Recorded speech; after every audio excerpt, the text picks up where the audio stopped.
Bhagavate Vasudevaya.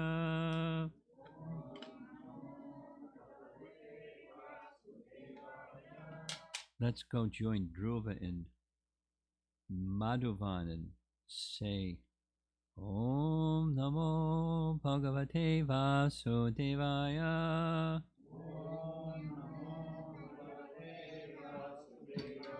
Om Namo Bhagavate Vasudevaya.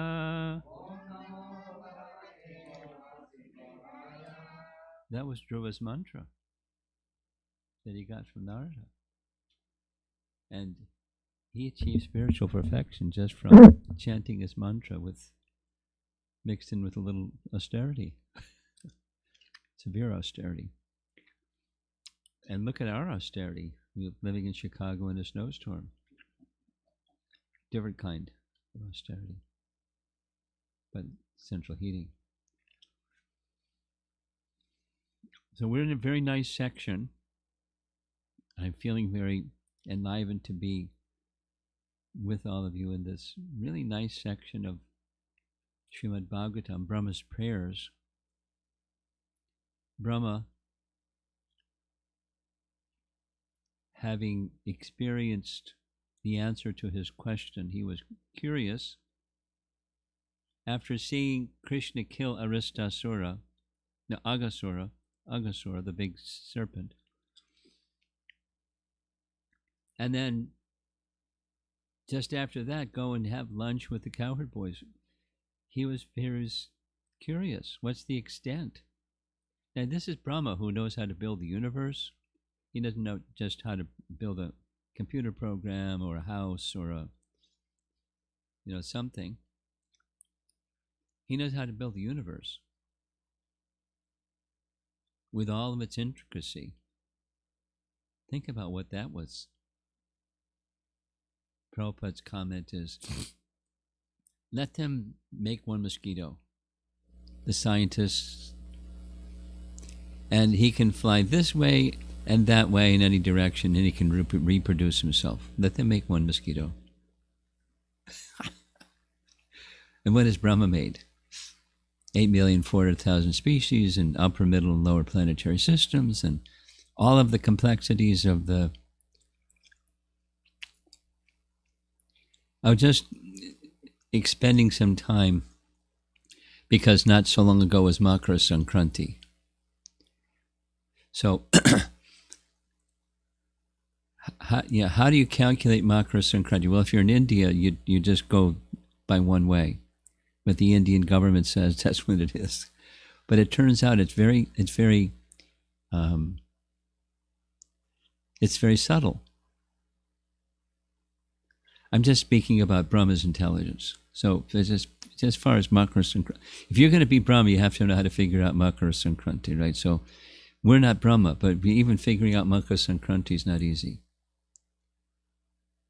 Because technically, it's when the sun enters the zodiac or the constellation of Capricorn, which is sometime, at least this year, sometime in December.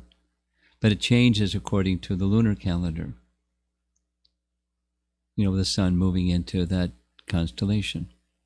But if you go by the solar calendar, even the solar calendar, from one year to the next year, the point at which the sun starts to rise in the northerly direction.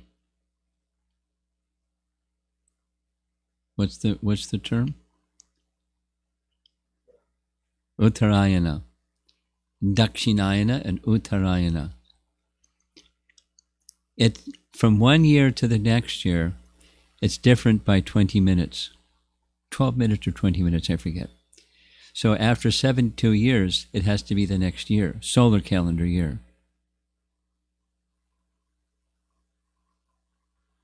So it's not simple. Just like determining when the sun is going to move in the northerly direction is important to know, because according to Bhagavad Gita, when the sun starts moving in the northerly direction, that's when the yogis arrange for the soul to leave the body, because they follow the path of the sun and leave the spiritual material to the spiritual realm. They know how to do that. But you have to build the universe to know how to, for the yogis to know how to do that. You have to get it right. Anyway, so Brahma is very intelligent. And he is amazed. He's bewildered.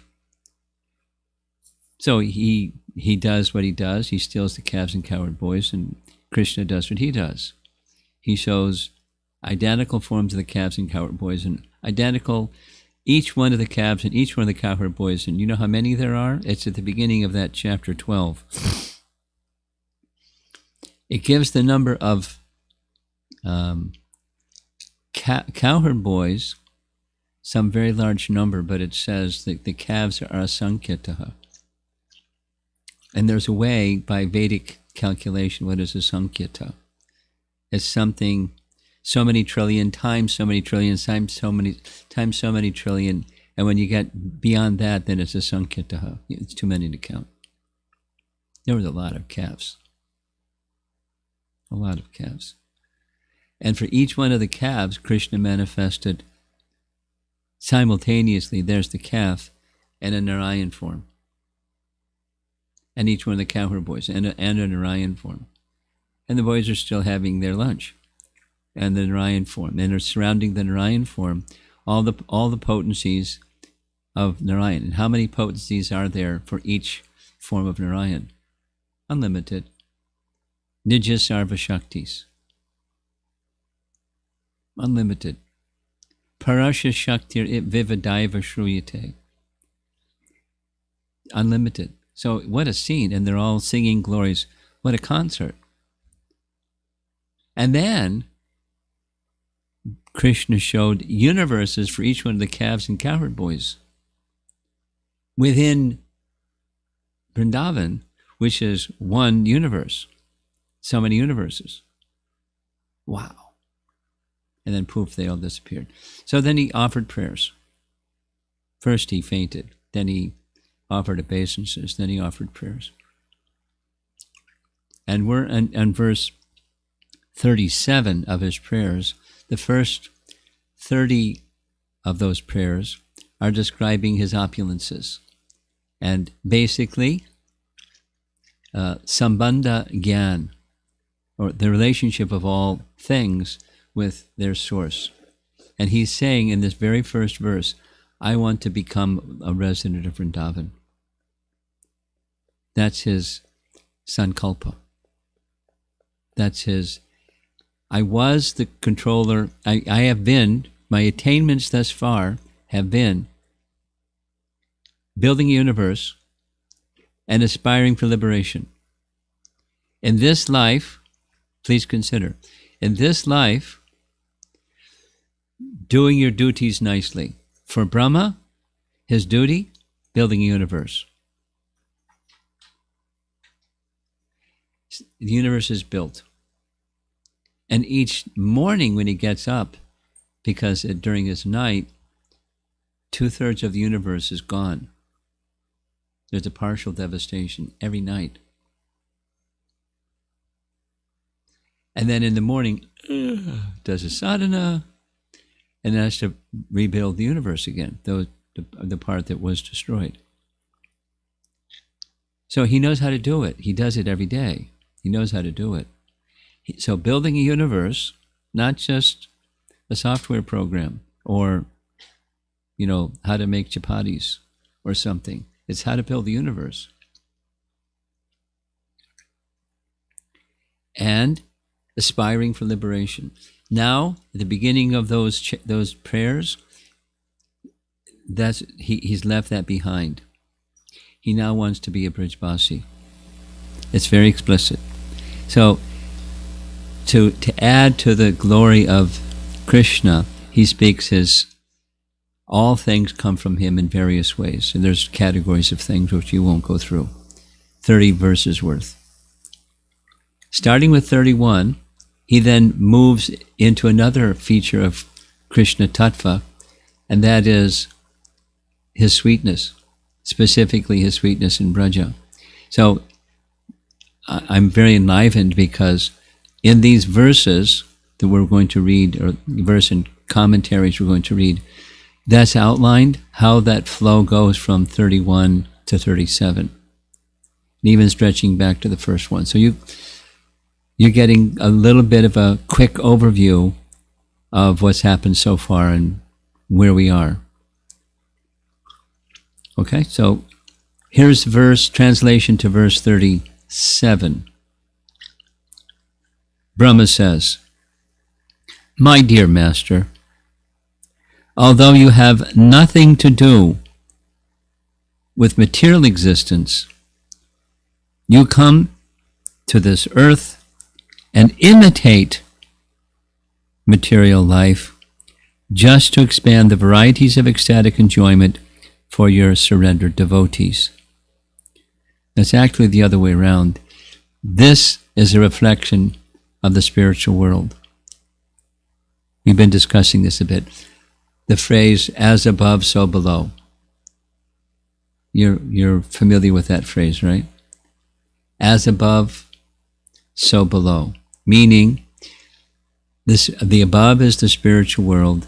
This is the material world. The material world is but a reflection of the spiritual world. Like chapter 15, Bhagavad Gita. The tree, with its roots growing up and the branches going down, doesn't exist.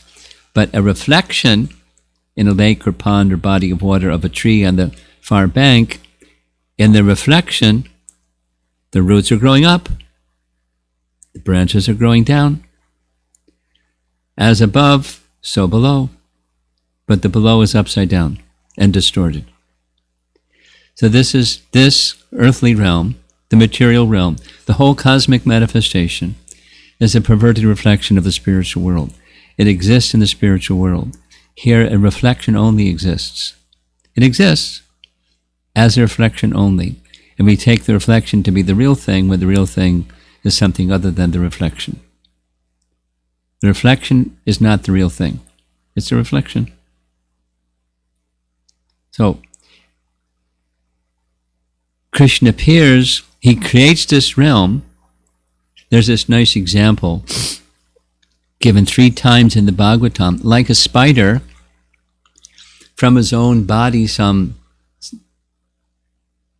material, saliva or some web comes from his mouth, and he builds a web and he moves around the web. And then after some time, he withdraws the web back into his body. So everything that exists within this created realm is from you, and you come into it, and you perform your pastimes, and then you withdraw.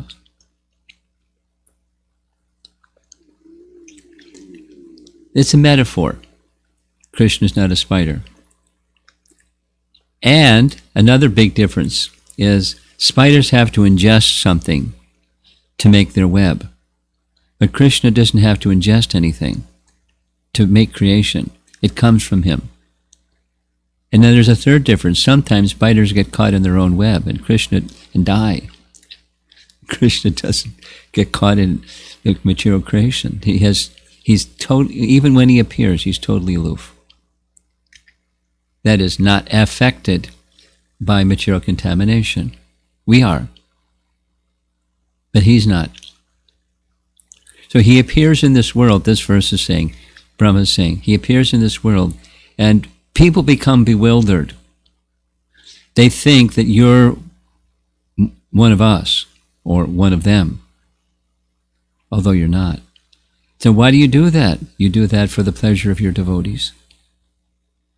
So that we're going to hear the commentary. That's the picture. This is the sweetness. What's the sweetness? He wants to give happiness by performing pastimes with his devotees. Now, he derives happiness. It is his happiness to reciprocate loving dealings with his devotees. But it's the happiness of the devotees, loving dealings of Krishna. He comes for that purpose.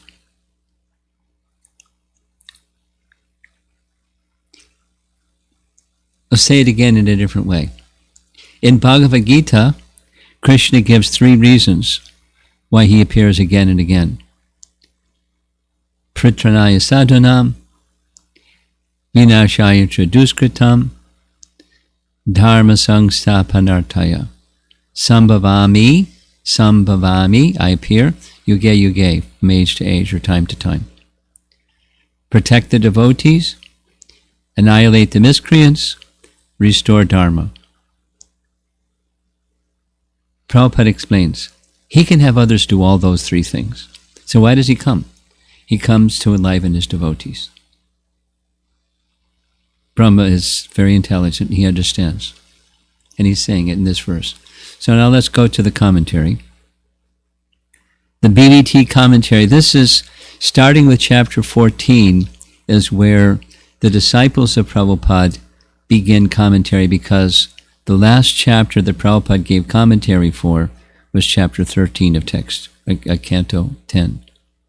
So this is his disciples. Srila Vishwanath Chakravarti Thakur points out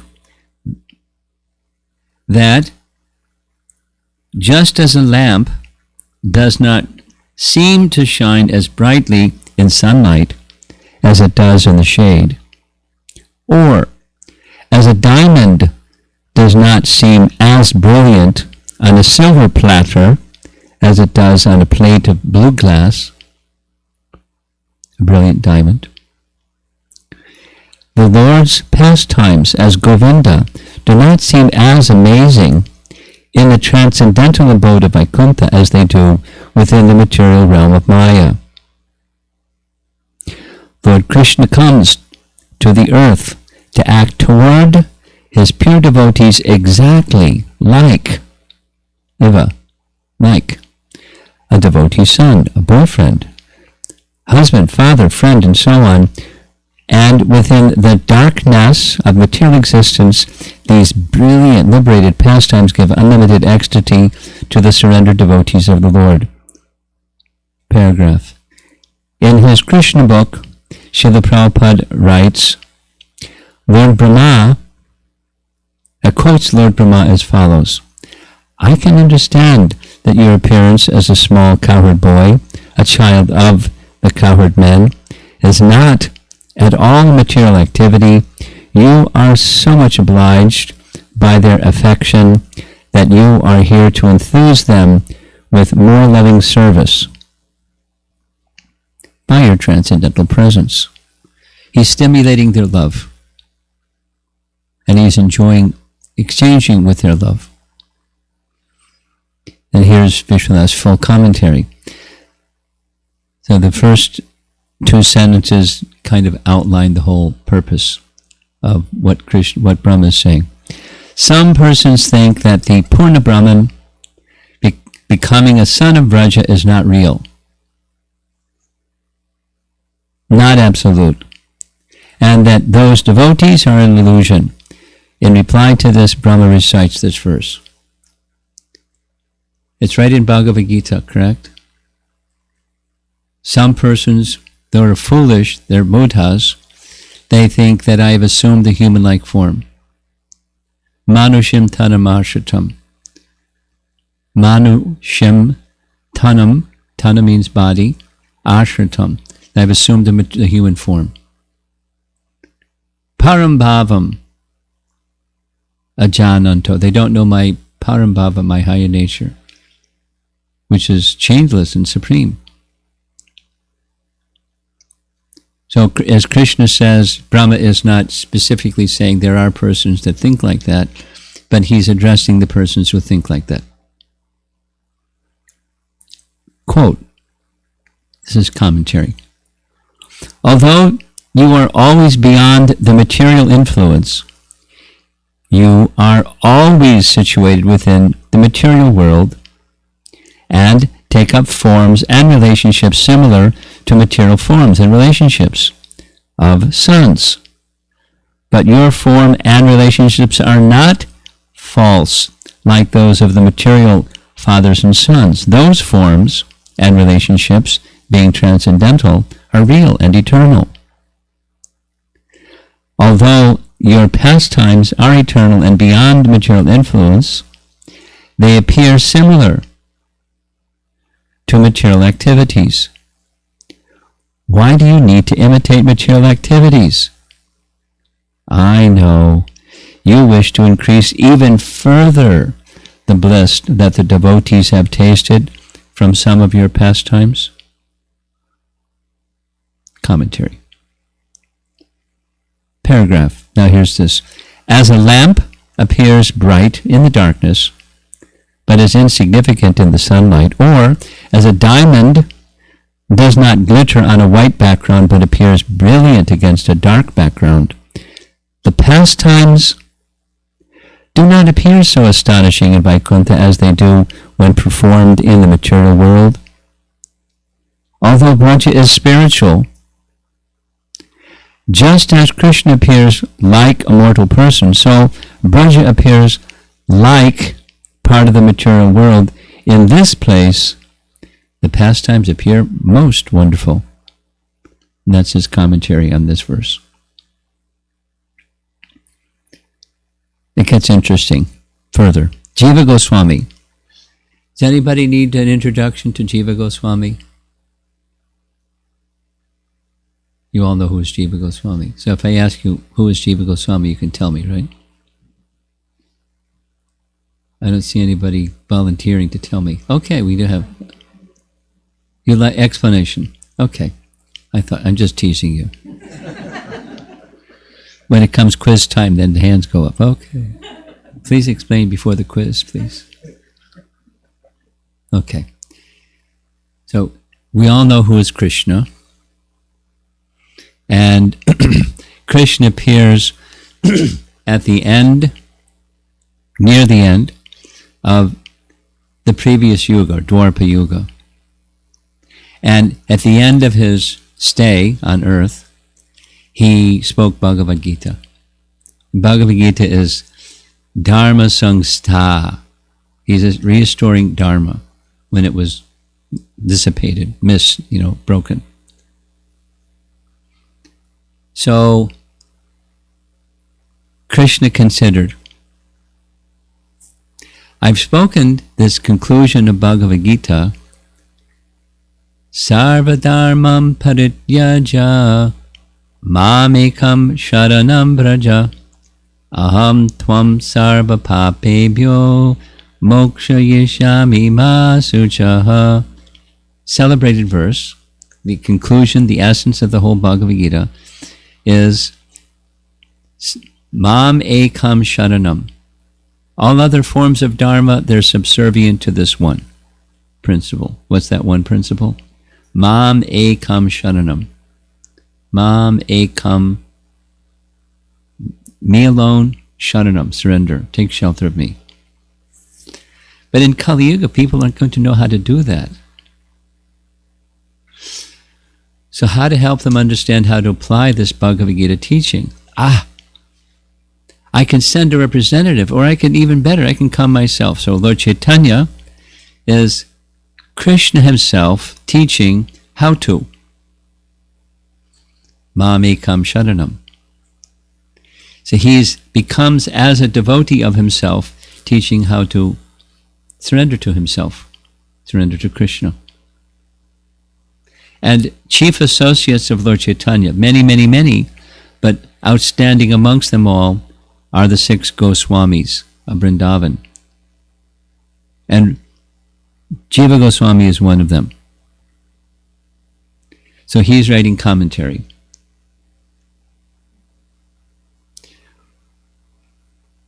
What is the purpose of your pastimes? They are to spread intense bliss to the surrendered people, namely those in Braja and myself, Lord Brahma, by sweet pastimes, rather than pastimes displaying only power. Question. Oh no, this is now some verses spoken by Shukadeva Goswami from this 10th canto. This is 10th canto, chapter 14. We're going back to chapter 8. Chapter 8,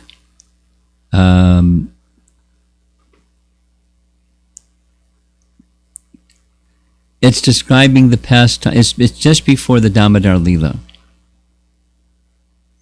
chapter 8 is the childhood pastimes of Krishna. That's the title of the chapter. So Krishna does this and that and the other thing, childhood pastimes, including Mother Yasoda looking in Krishna's mouth and seeing if he's eaten dirt, and she saw the whole universe within Krishna's mouth. That's that chapter. And at the end of narrating that chapter, Sukadeva Goswami goes, wow, these residents of Vrindavan, wow. What pious acts did Nanda perform to cause such affection? And what pious acts did most fortunate Yashoda perform so that the Lord drank from her breast? Next, great devotees sing of the activities of Krishna in his childhood, which Vasudeva and Devaki could not experience, and which even today destroy the sins of all people. So, the pastimes of Krishna were not only for the residents of Vrindavan, they're for us, so we can hear, chant, and remember those pastimes and become freed from contamination just by doing what we're doing. It's really nice. It's like a spiritual bath. It's really nice. Just hearing. And then he quotes another verse, the first two verses of chapter 7, where Shukadeva Goswami says, is that right? Samarish Prikshit, speaking to Shukadeva. Hearing about the Lord, full of all qualities, destroyer of suffering, attractor of the senses, who, through his appearance, causes pleasure to the ears and great attraction to the mind, who destroys all disinterest in the topics and all thirst for material enjoyment, the topics of material enjoyment and thirst for material enjoyment, and produces prema for the attractive Lord and friendship with the devotees. Please, Shukadev, speak of the Lord's pastimes if you think that I'm qualified. So that's just scriptural support to establish the following. The pastimes of Krishna with the people of Vraja are eternal and full of bliss. This is indicated in verse 32. So it's going back 31. Verses 31 through 40 are Shukadev Brahma is taking a plunge in the ocean of sweetness of Krishna. He described the opulence, now he's describing the sweetness. So in 31, he's saying the same thing about Mother Yasoda and the elder gopis who had Krishna as their son for 1 month. That is, Krishna manifest identical forms as their son for 1 month, and Krishna accepted milk from those mothers directly. And Krishna assumed forms of calves because the cows wanted Krishna as their calf, so it became their calf, and directly took milk from the cows. So 31 is saying, how fortunate are they? Very similar to this verse from chapter 8. How fortunate is Mother Yasoda? She fed Krishna directly from her breast. So how fortunate are the gopis and the cows? 32 is how fortunate are Nanda, the cowherd men, and all the residents of Vrindavan, because they have such intimate affection for Krishna. The Sanskrit word that's used is maitri. It's a very generic term. It's not like Krishna. Arjuna is Krishna's friend, Sakha. That's specific. Maitri means more general, very close, like a family, affectionate relationship. They all have this affection with Krishna.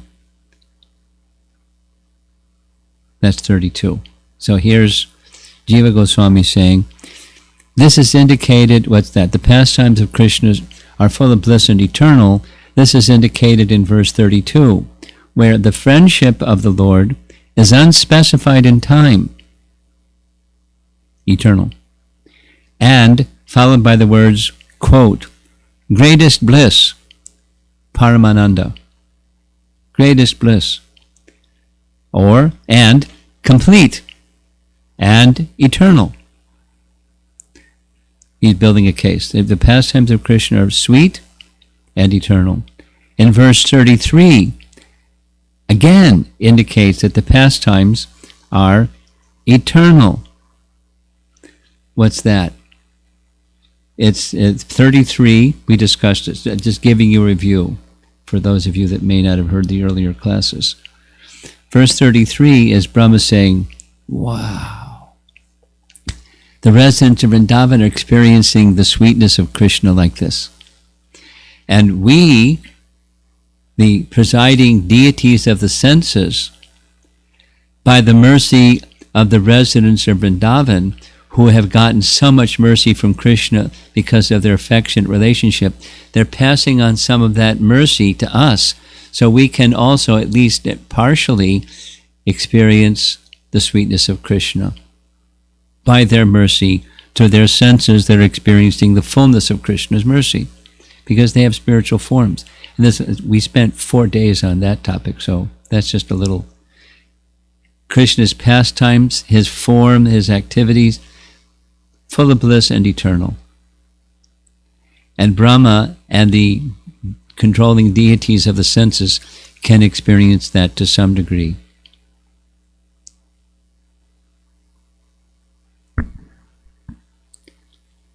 In giving up aspirations for Vaikuntha and instead praying for a birth to attain the foot dust of the people of Braja, that came in verse 35, I think. Brahma says, you know what? I just have one desire. What's that? My desire is to take birth.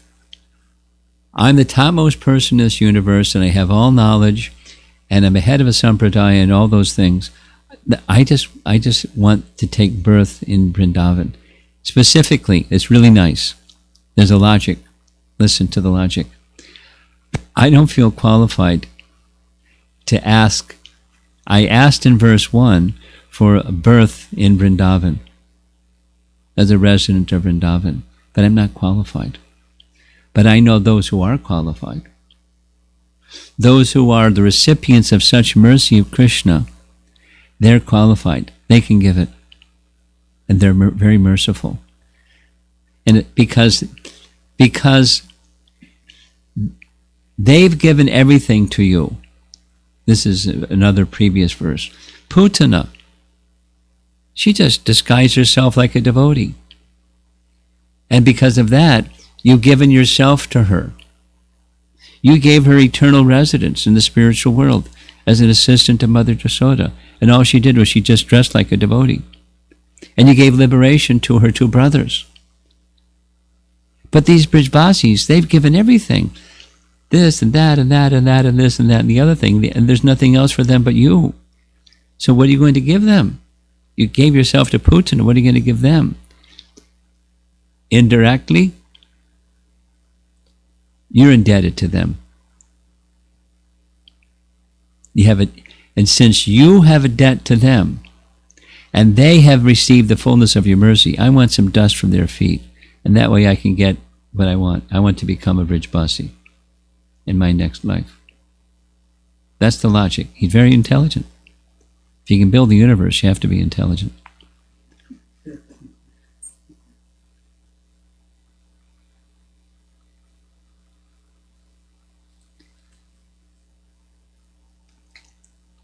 In giving up aspirations for Vaikuntha and instead praying for a birth to attain the foot dust of the people of Braja, and describing the Lord who is the life of the people of Braja sought by the Vedas, that was the next verse. Again, the eternal nature of the pastimes is seen. Not able to repay his debts because of the absolute surrender of the residents of Vrindavan. He's indebted to them. The Lord then appears in the world as a sun over unlimited kalpas of time. A kalpa is a day of Brahma. Unlimited. So it's, eternal. The universe is manifest and unmanifest. His pastimes are sometimes manifest and unmanifest, but his pastimes are eternal, and his presence with the Brijvasis is eternal because of their love for him. He's indebted, and he can't pay back that debt. So he just gives himself eternally to them. And they give themselves eternally to him. It's a bond of love, eternal love. That's the nature. That's what's being described here. Though there are many people filled with attachment and illusion, this is not an obstacle to the pastimes. That was the previous verse. In Vrindavan, they're largely householders. And householders have houses. And they have paraphernalia, they have children, they have things that we have, worldly people have. But for the worldly people, the previous verse was it's an impediment because of attachment to the temporary and so forth. It's a really interesting discussion. But for the Brijvasis, it's not an impediment because everything is you-centered, Krishna-centered. And that's our art of living, is becoming Krishna-centered, and that it doesn't become a burden or a fault. It doesn't become a source of bewilderment, an illusion. It becomes an opportunity for service to Krishna only. It's a different paradigm. Change the channel. You don't have to shut it off. Just change the channel from material to spiritual, and it's quite different.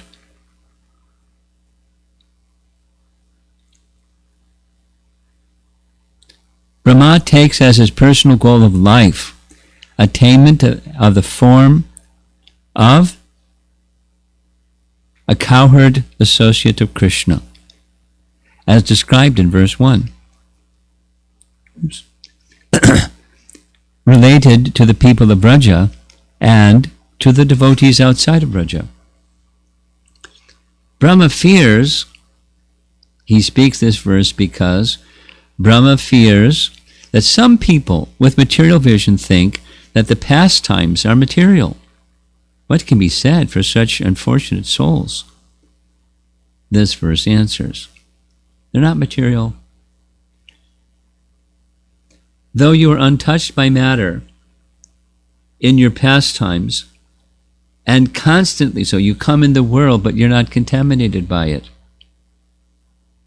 Apapa vidham.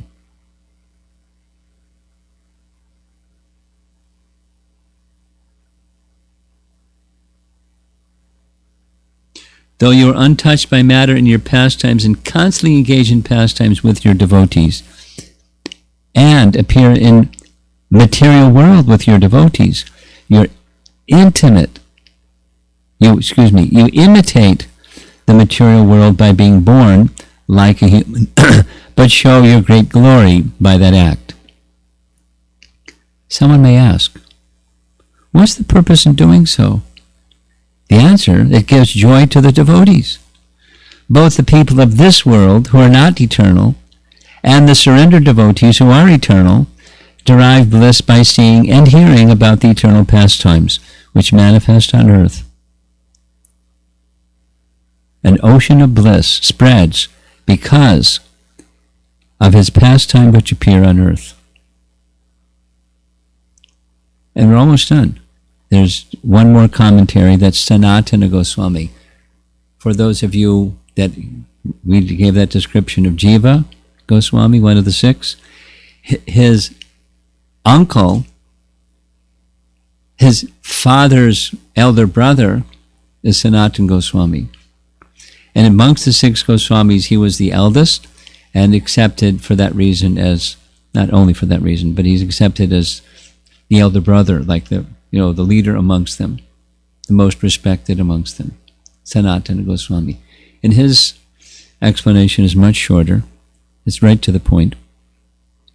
Though you are beyond the material world, you imitate the world by being a son, etc. Why? You do this in order to give bliss to your devotees by hearing about your pastimes related to Braja. Or another reading of the Sanskrit could be, do you really perform pastimes as a son with devotees? Yes. You who cause others to exist in the material world, that's us, this prapashchaha, those persons who appear by Krishna's arranging for us to appear in this world, become fixed in spreading bliss by pastimes with the people of Braja.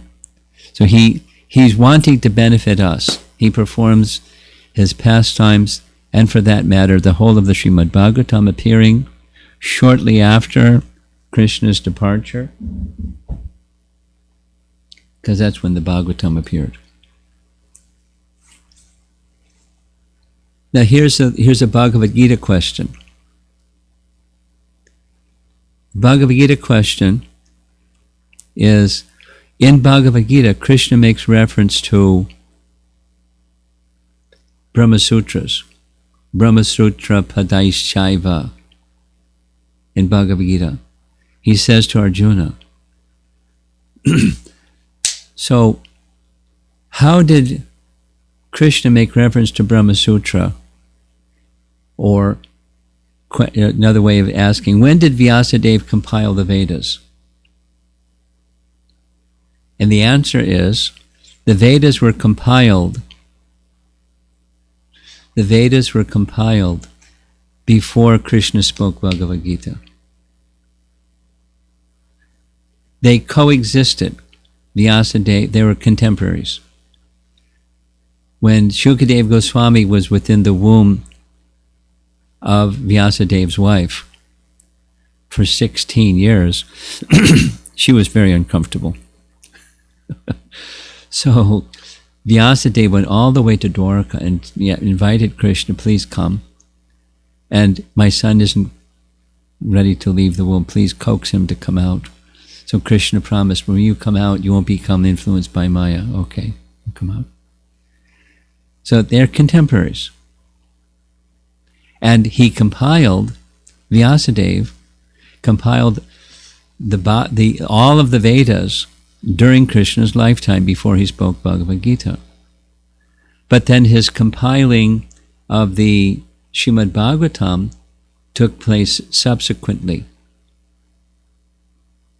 because there was an original version of all the Vedas, and then Vyasadeva felt discontent. Narada came and said, here's why. Sit in trance of meditation, and your realization you should do a rewrite on the Bhagavad Purana, because it was in an essence form only. So he did that and he expanded it.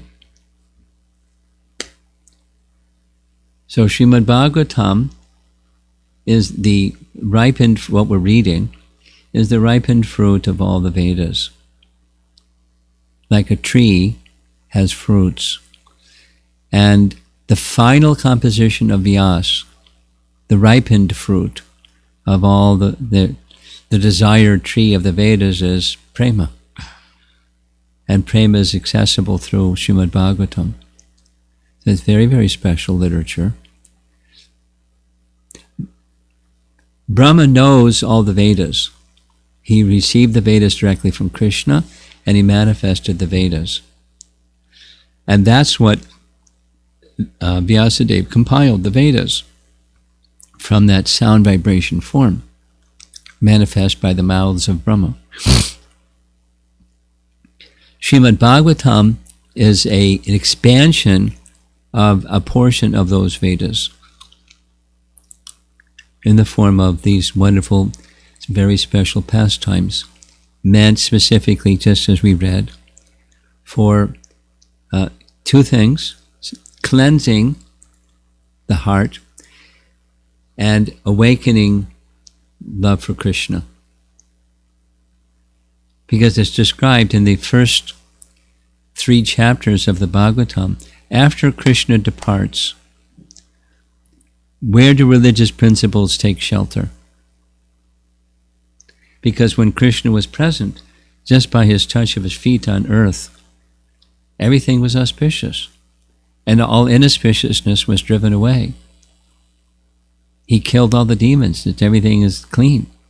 But now Krishna left. So where to take shelter now that Krishna is gone?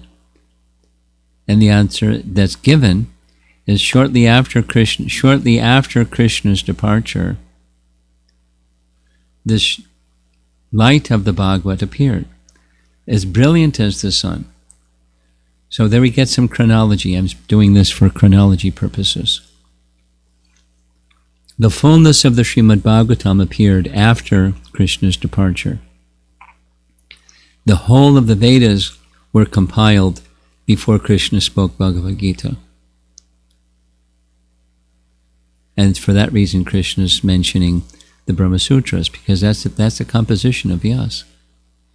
In addition to compiling the Vedas, that's his own writing, Vedanta Sutra, Nyaya Shastra. There's Shruti Shastra, that's the Shrutis, and then in the logical presentation of the Vedas, that's what Vedanta Sutra is. And this section is very nice. It's a little, the language is a little involved. But even if we don't understand the language, you're like this little girl. She may not understand much of anything other than hearing Krishna's name and things like that. Nonetheless, the sound vibration is purifying.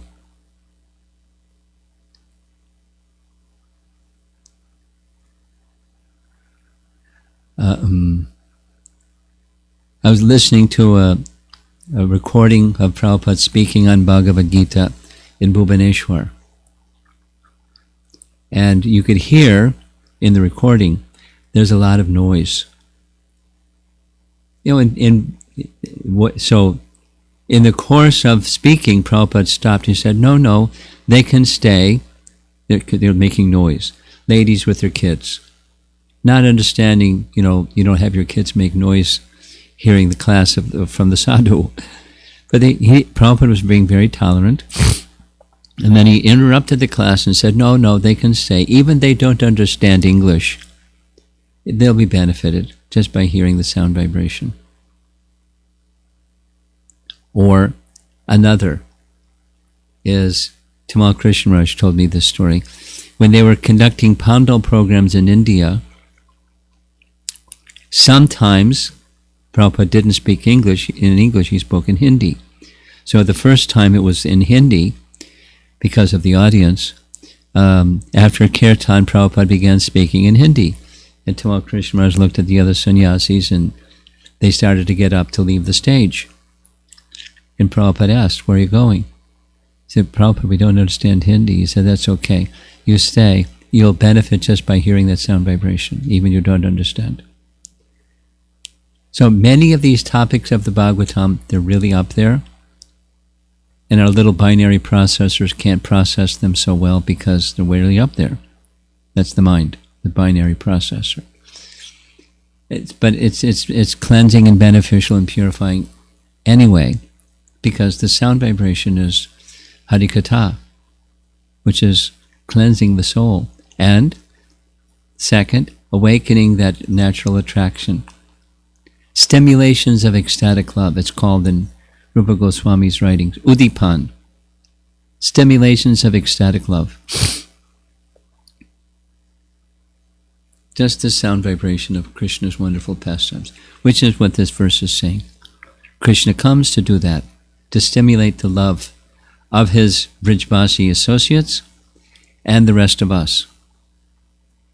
And it's presented in the Bhagavatam, shortly after Krishna's departure, to give the same light as Krishna's presence.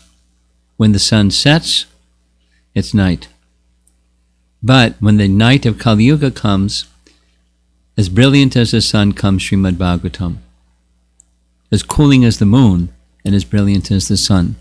So Krishna doesn't come to us in the Bhagavatam with his Sudarshan Chakra and Gada. It's just a sound vibration that's very soothing. His lotus flower and conch shell comes to us.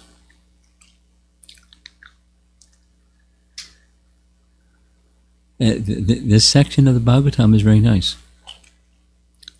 I was sharing on the way over here. I really like what I'm doing. It's good for me, and it's good for those who get a chance to hear. And some persons are following carefully, and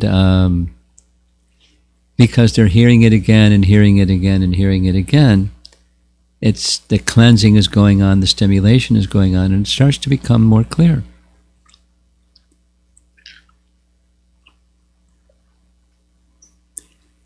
Here's a little public service announcement. Something like that. Because it's pandemic time, I'm not getting in airplanes. So what's a sannyasi to do that's used to visiting communities, and I'm not going to get in an airplane. So some places I'm going to drive, but some places are too far to drive. So 2 weekends ago, there was a seminar given to simultaneously Portland, that's West Coast time, and Phoenix, that's in Mountain time. And I visit those two places. Nice communities. So it was a 4-part weekend seminar, and Saturday morning, Saturday evening, Sunday morning, Sunday evening, on Govardhan Parikrama. And news went all the way to Singapore. Oh, they really liked it, because one or two of they were recorded, and some. So now I'm going to be doing on Chinese New Year, which is a really big deal in China. Really big deal. Really big deal. Chinese New Year. Woo, woo, woo. Big deal. We were in Mayapur once, and it was because they go by lunar calendar in China. They don't go by solar calendar. They have the dates, the days of the month and so forth, but everything is geared, their holidays are geared towards the lunar calendar. So we're in Mayapur one time when it was Chinese New Year. So they arranged a big hall, and there were because there's a lot of Chinese devotees that live in Mayapur, and there's a lot of Chinese devotees that visit during the festival time. So a lot of devotees, I don't know, 150 Chinese devotees. And they had a New Year's festival. And it was very interesting, very interesting. Some art, some culture, some music, some dance, some this, some that, some drama, music. So Chinese New Year is a big deal. In Singapore, it's a national holiday because there are a lot of Chinese people or people of Chinese origin live in Singapore. So that's on Friday, February 12 is the Chinese New Year. I'm not sure. I think it's a Purnima. I'm not sure. So I'm going to do a rerun or doing an over again visit to Govardhan. And it's just Krishna's pastimes. Probably 8 hours of Krishna's pastimes. And seeing Govardhan intermittently as we go along, in this place and that place and the other place. So if you're not sure what to do on February 12th and 13th and 14th, because our time is going to be 12 hours or 13 hours different from Singapore. So our evening is their morning. So Friday evening, Saturday evening, Sunday morning, Sunday evening, something like that. No, anyway, whatever. There's a schedule. You have the schedule. You have the schedule. Join us. Let's go to Govardhan together. In the pandemic time, you know, wear your masks, but you don't have to get in a flight and risk your life. You just go virtually. And it stimulates ecstatic love. Guaranteed.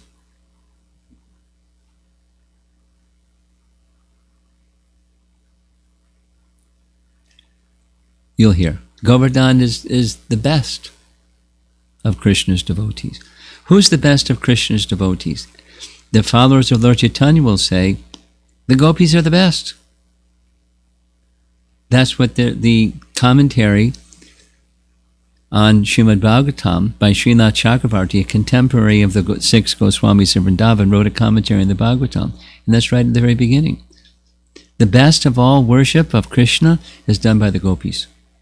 And the gopis say Govardhan Hill is the best.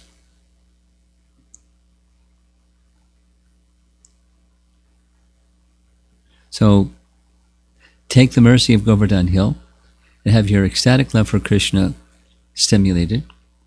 And, you know, the involvements with the modes of nature and temporary activities of life, you can leave them to the side for a little while and get mercy of Govardhan. It's an invitation. And if you don't come, you can appreciate that some of us are going to be doing that. I'm really looking forward to it.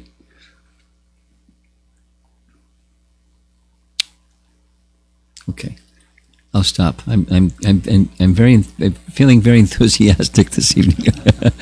I hope it's okay.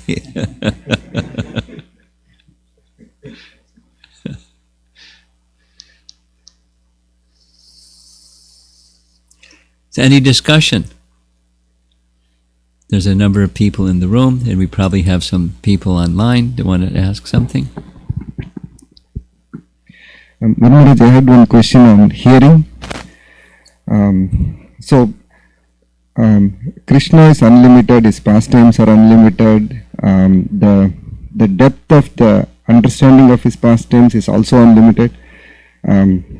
So when I hear philosophy, and if I can understand it, I really love it. But certain things are, just go above the head. That's okay. Still we get the same amount of purification if I'm enthusiastic, or is it different? Purification, yes. And one is incomplete without the other. From our position, if you become qualified like the Brijbasis, you don't need to know all these things about how to build the universe, or the universal form, or anything like that, or Sankhya philosophy. Or for us, we need to know those things. And it's purification to know those things, and it's incomplete if we don't know those things. Now, the details and details and details, one doesn't have to be a scholar, one doesn't have to be an intellectual, technician and scientist, but, fundamental things, yes, it's purifying, even if we don't fully understand. Yes. And it helps us enter into the sweetness feature in a realistic way, rather than just in an emotional, sentimental way. So anyone else who is with us? Yes. I have a question on how many days or years does one kalpa have? One kalpa. Yeah, okay. Good question. Here, you ready for some numbers? Okay.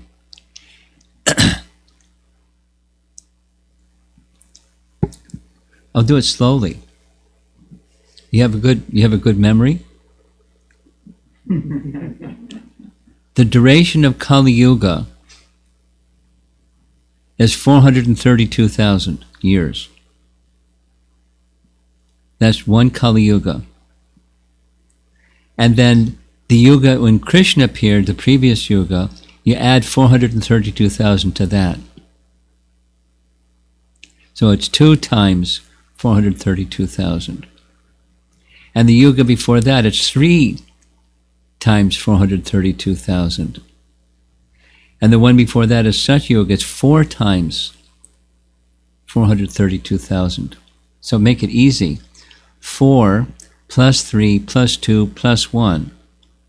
4 plus 3 plus 2 plus 1 equals 10. Okay? So then one yuga cycle, a set of yuga cycles is 4,320,000. And then that's one day of Brahma, and his night is of equal duration. So it's 2 times that, because his night is of equal duration. 8 million, what is it? 64,000, 640,000. 8 million, that's one kalpa. 1 day and 1 night. 8 million of our solar years. That's the frame of reference. 8,640,000. That's one kalpa. That's 1 day and night. Did that answer your question? Yeah. I have one more question. Okay. Like how many years did Lord Chaitanya live? How many years did he live? 48. When he was 24, half of his life was gone. He took sannyas. And the remaining portion was 24 as a sannyasi. So 24 as a student, and he was married.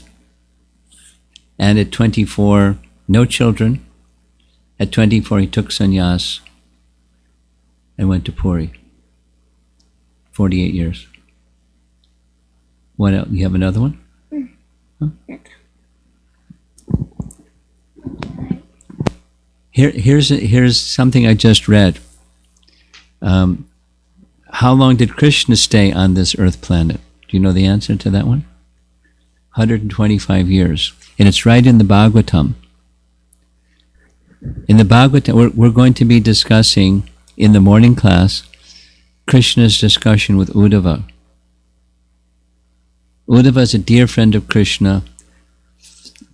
Uddhava was Krishna's cousin. Arjuna was Krishna's cousin. Arjuna's mother is Kunti. And Krishna's father and Arjuna's mother are brother and sister. Vasudeva and Kunti are brother and sister. With me? Vasudeva had a brother. Vasudeva's brother was Devabhaga, and Devabhaga had a son named Uddhava. So Uddhava was also Krishna's cousin, just like Krishna was Krishna's cousin. They were like really close by family, and even more so by affection. And when it was time for Krishna's pastimes to end, he was considering, it's right in the Bhagavatam, for 125 years I've been here. I came because the demigods petitioned for me to come and remove the burden of the earth of the maniac kings. Mission accomplished. In 125 years, all that has been fulfilled. Then he was considering, but these Yadu dynasty members, they need to be returned to their position from which they came. And if they begin to deviate, because Kali Yuga is coming after I depart, if they begin to deviate from principles of Dharma, no one will be able to stop them. So they should be removed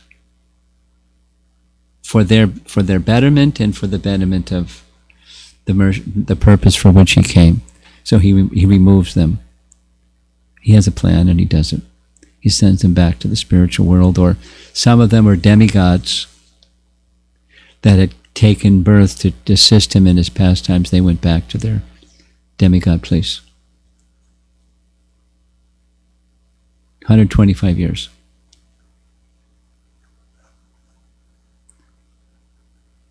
Anyone else?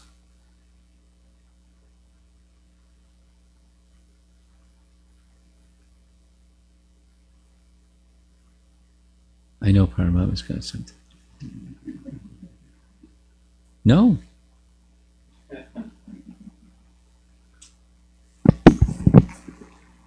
Maharaj, I was just trying to deliberate upon what Vibhu Chaitanya Prabhu was saying. Even in the community of devotees, not everybody has not inclination per se, but they will not understand things. That's okay.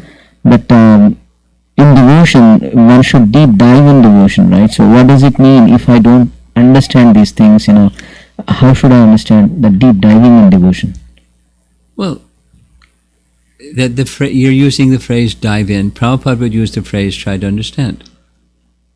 But you don't need, the trying to understand or the dive in devotion doesn't mean become a big brain, because spiritual topics are understood at the heart level, not at the intellectual level. We use our intelligence, but the intelligence that's misguided, everyone has intelligence. The thief has intelligence. In order to steal, it has, ignorance, passion, and goodness influence intelligence. So try to understand that instruction is fulfilled by take a plunge into, dive deeply into the devotion, because that's how we're going to understand. We were at a program last night, a home visit, and there was a nice lady sitting over here, and, it was a difficult, from my perspective, it was a very difficult class for a newer audience to understand. So I asked her at the end, how much did you understand? And she smiled, and I said, 50%? 70%? She said 50%. But she was smiling. Then she asked some nice questions that were not so, nitty-gritty, difficult kinds of questions. But, her heart is very simple, and she enjoys even the 50% that she could understand. So to take a dive into the life of devotion is to try to understand, and with the heart, slowly, as the heart becomes cleansed, the picture becomes more clear. Look, all of you, you're from Indian origin, if not born in India. Some of the children are not born in India; they're born in America, but of Indian origin. And from the get-go, it's just in your blood. It's, you've heard Krishna and so many things. Look at me. So, you're way ahead of me, just by your birth. But so even someone covered. I didn't hear Krishna's name until I was, 22 years old, and I couldn't pronounce Bhagavad Gita. I didn't know what. So I knew nothing about nothing. Just an American kid. So, but hearing it, it has an effect. So take a dive into the life of devotion. It includes hearing things that you don't understand, with faith that this is good for me. It means that there are things that we do understand, and they resonate, and that keeps us going. There are things we don't understand. That's quite okay. It's not an academic exercise. It's a devotional exercise. It's a cleansing the heart exercise. And we try to understand and take a plunge in the ocean of devotion. Okay? So Maharaj, following 4 related principles, chanting 16 rounds, and strictly doing the sadhana, is that sufficient for one to go back to Godhead? One may not those have are an external interest. things. Those are things we need to do, but is it efficient? It's not just, you punch the clock and you go back to Godhead.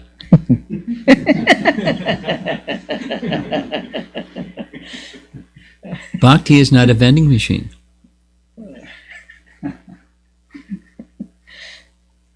It's awakening. It's necessary, but not sufficient. What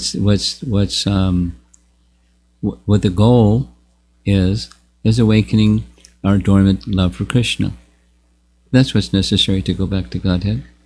In contrast with this philosophical understanding, fifth canto, for example, so much details, one may not understand, That's okay.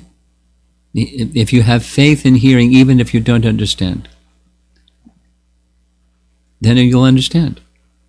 In course of time, Krishna will give.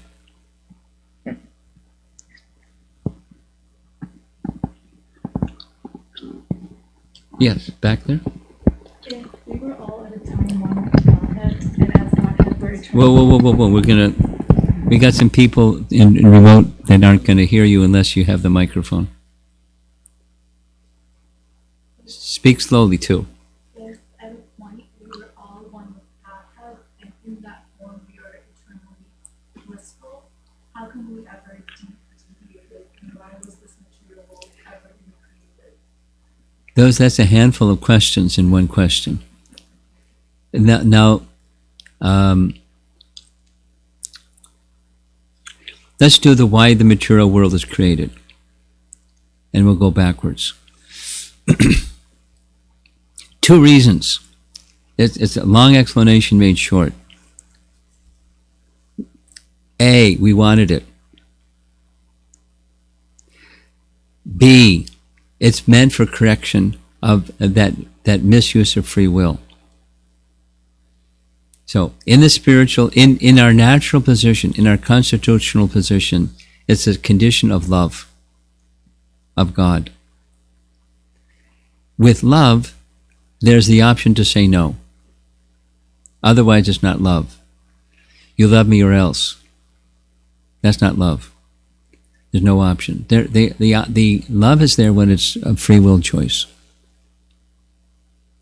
So the misuse of free will is the cause of this creation. Why? We wanted it. But at the same time of providing living entities the option of trying to enjoy independently from Krishna, which is illusion, you can't. It's the house of correction. Is to correct that.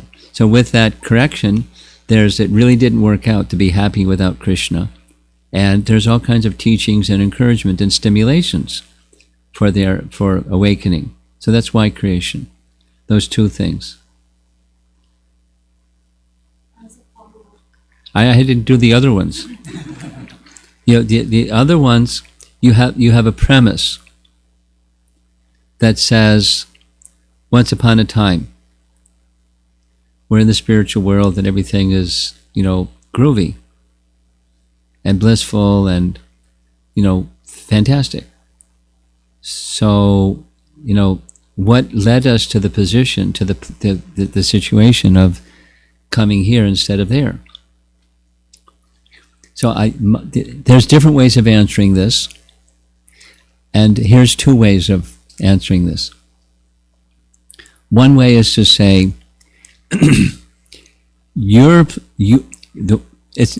Bhaktivinoda Thakur says, he writes, do not ask the misleading question.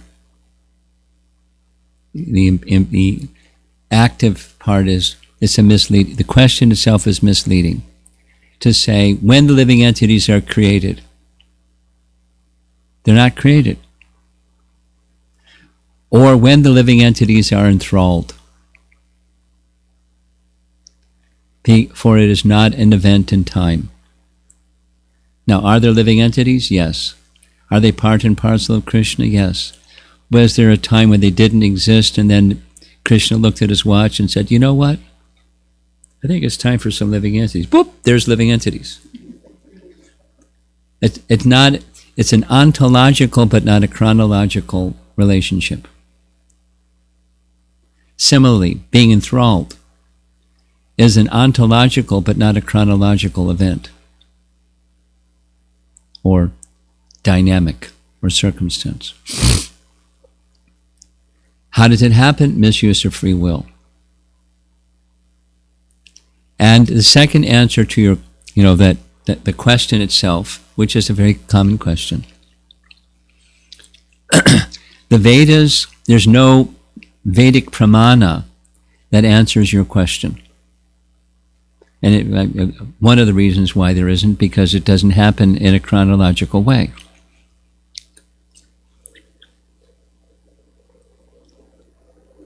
But, why has no pramana? It's a what? There's living entities that misuse their free will. And so the Vedas are very vigorous in describing how to restore that original consciousness. The proper use of free will. Lots of Shruti pramanas, scriptural evidences that teach what to do. Here we are.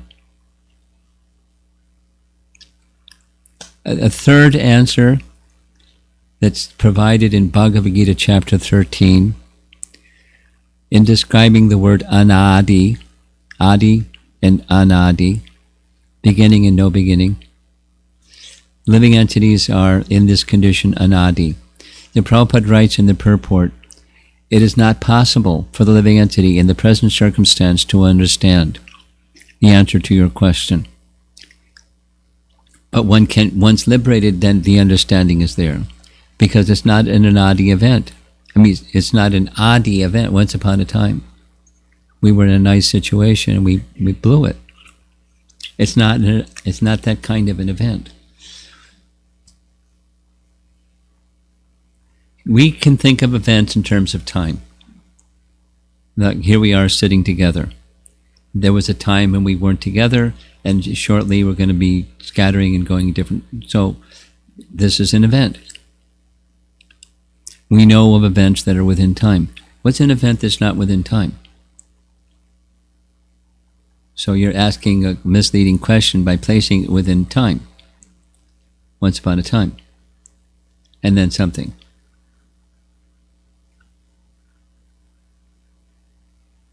Now, follow up.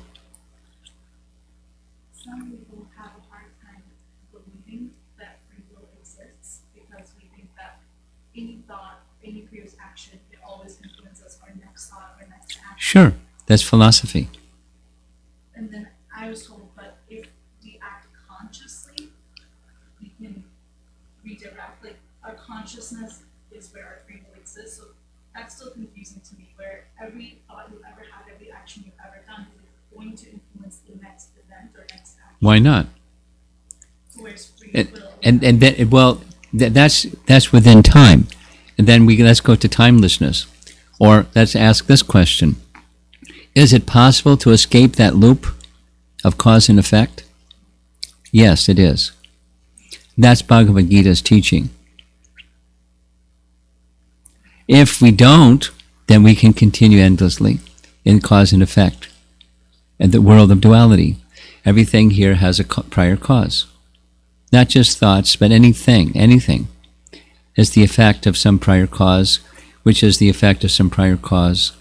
And that's the material world. It's the effect of some prior cause. So is it possible to get out of that loop? The answer is yes. That's what Bhagavad Gita is teaching. And say it again. If we don't come to that position of transcendence, then it is forever bondage to that cause and effect. And then there's a whole science to it, how cause and effect works. And there's different causes, and there's remote causes, and there's material causes, and there's fundamental causes, and there's a whole, a logic of cause and effect. And then there's causelessness. And entering into that is the Bhagavad Gita's message. And then comes, well, how to? That's Bhagavad Gita, how to. Here's this world, here's that world. It's called Sankhya. You've heard the term before, right? Sankhya. Sankhya is an analysis of matter and spirit. That's Sankhya philosophy. So over here, there's categories of matter. Literally, Sankhya means to count. That's the literal meaning of that Sanskrit word. So there's categories of matter, and then this affects that. That's the cause and effect thing going on. And then over here, there's categories of matter, and we belong to matter. We don't belong to this. So the mind is one of those effects. And with the mind, trying to understand what's beyond the mind, you're not going to get there. But if through that which is of transcendence beyond time, through sound vibration, using the temporary, the ear, the auditory process, because it goes to the heart, and it connects one to transcendence. That's the Vedic process through sound. Not just any sound, but spiritual sound, because there's other kinds of sound. Mode of goodness sound, mode of passion sound, mode of ignorance sound. Some destroys, some creates, some maintains. And then there's transcendence. The cause and effect over here, and the realm of spirit over there.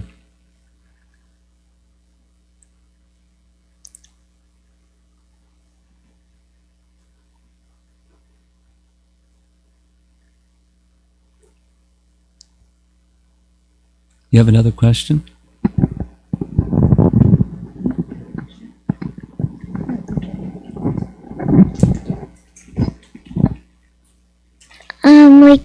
Could we pray to demigods, or only we can pray to Krishna?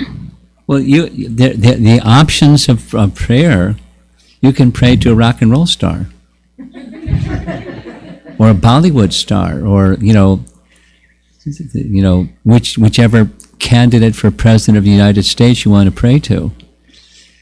Because according to Bhagavad Gita, there's a certain mode of nature where persons worship human beings. And that's not an elevated, but people do it. And so, yes, you can, but the result isn't going to be the same.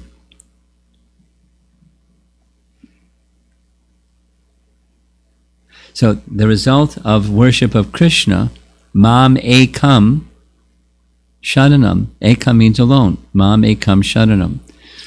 And Krishna says in Bhagavad Gita, if you pray to and worship the demigods, they are capable of giving you temporary and limited. Temporary in time and limited in space. They can give things that are temporary and limited, because they have jurisdiction over that. But they can't give transcendence. So can you propitiate or worship or offer prayers to a demigod? Sure. And the benefits that can come are something limited and temporary.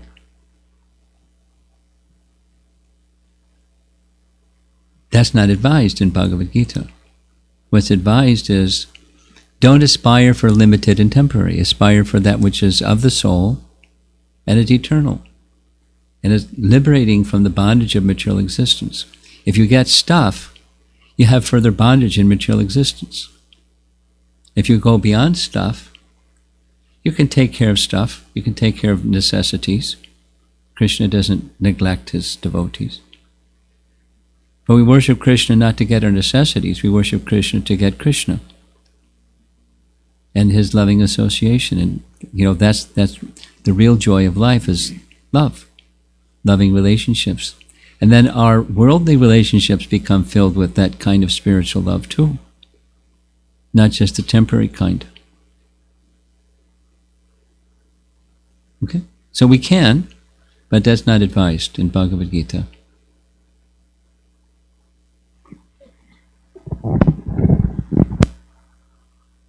We have a little protocol for Hare Krishna Maharaj. Hare Krishna. While listening to you, it just occurred in my mind. For people online so they can hear you, just speak, it's on, just speak into the microphone. Don't put it in your lap, that's all. So while just listening to you, just occurred to my mind, this question came up instantaneously. That just like you said, Speak into the microphone. The for sound people online. Yeah, the sound vibrations, like you mentioned, the heart. So the knowledge or the transcendental knowledge coming through the sound vibrations, does it is it perceived by the heart? Because the Yes. mind is knowledge and Yes. intelligence and all that. Yes. Well, from the heart level, it helps to align the intelligence in the mind. But it starts at the heart level. It doesn't start at the mind and intelligence level. It starts at the heart level. And it helps purify and align the heart and the mind. The intelligence and the mind. It starts at the heart level. Okay? Chaita Darpana Marjano. Okay, we're going to go online now.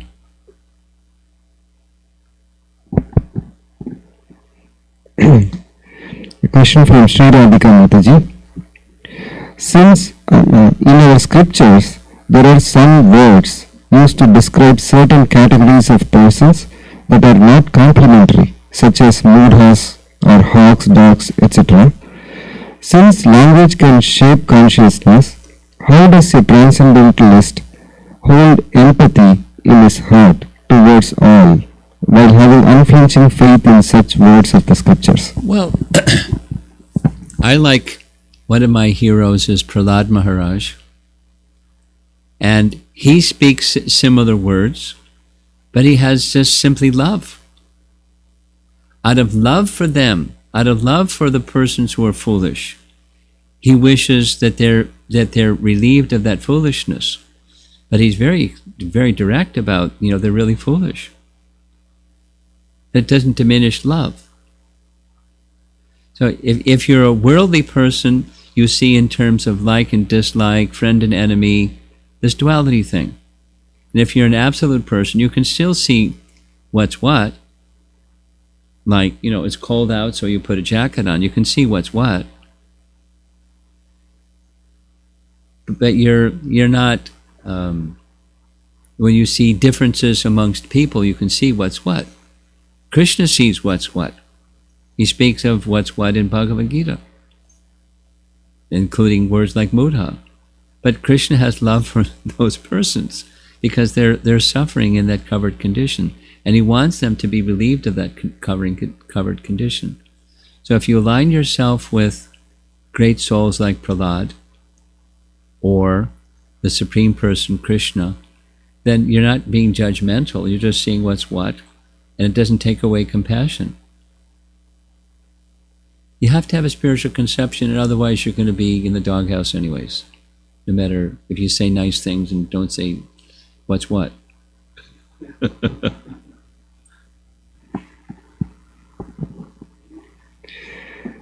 Question from Snehavalli Mataji.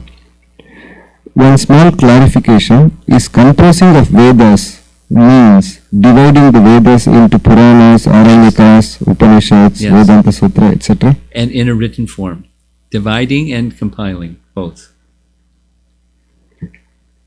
Question from Shashireka Mataji. I did not understand meaning pastime of Krishna is eternal. Is that means pastime is always happening? Yes, eternal means it's always happening. But may be visible before us, may not be visible before us, but eternal.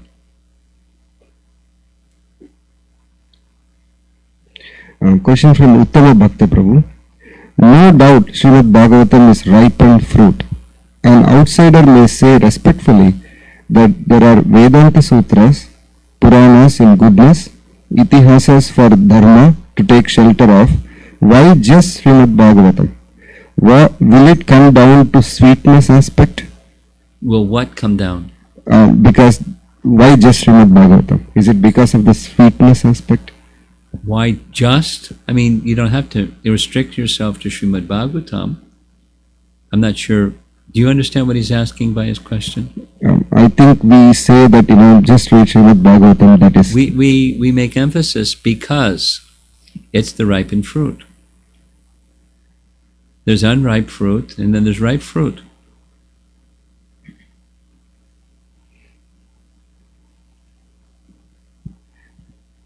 I think his question is like, it's called the ripened fruit because of its sweetness aspect. Yes, it's revealing the fullness of the absolute truth. Other features of the Vedas are indicating some aspect of some portion of truth. Just like her question about worship of demigods. It's a major part of the Vedas. In the Karma Kanda section of the Vedas, 90% of the Vedas is rituals for propitiating demigods. It's Vedic. It's there in culture because it's Vedic, and there's a purpose to it. It's to help elevate people. That if you gave them only one option, surrender to Krishna. Well, I don't enjoy. Okay.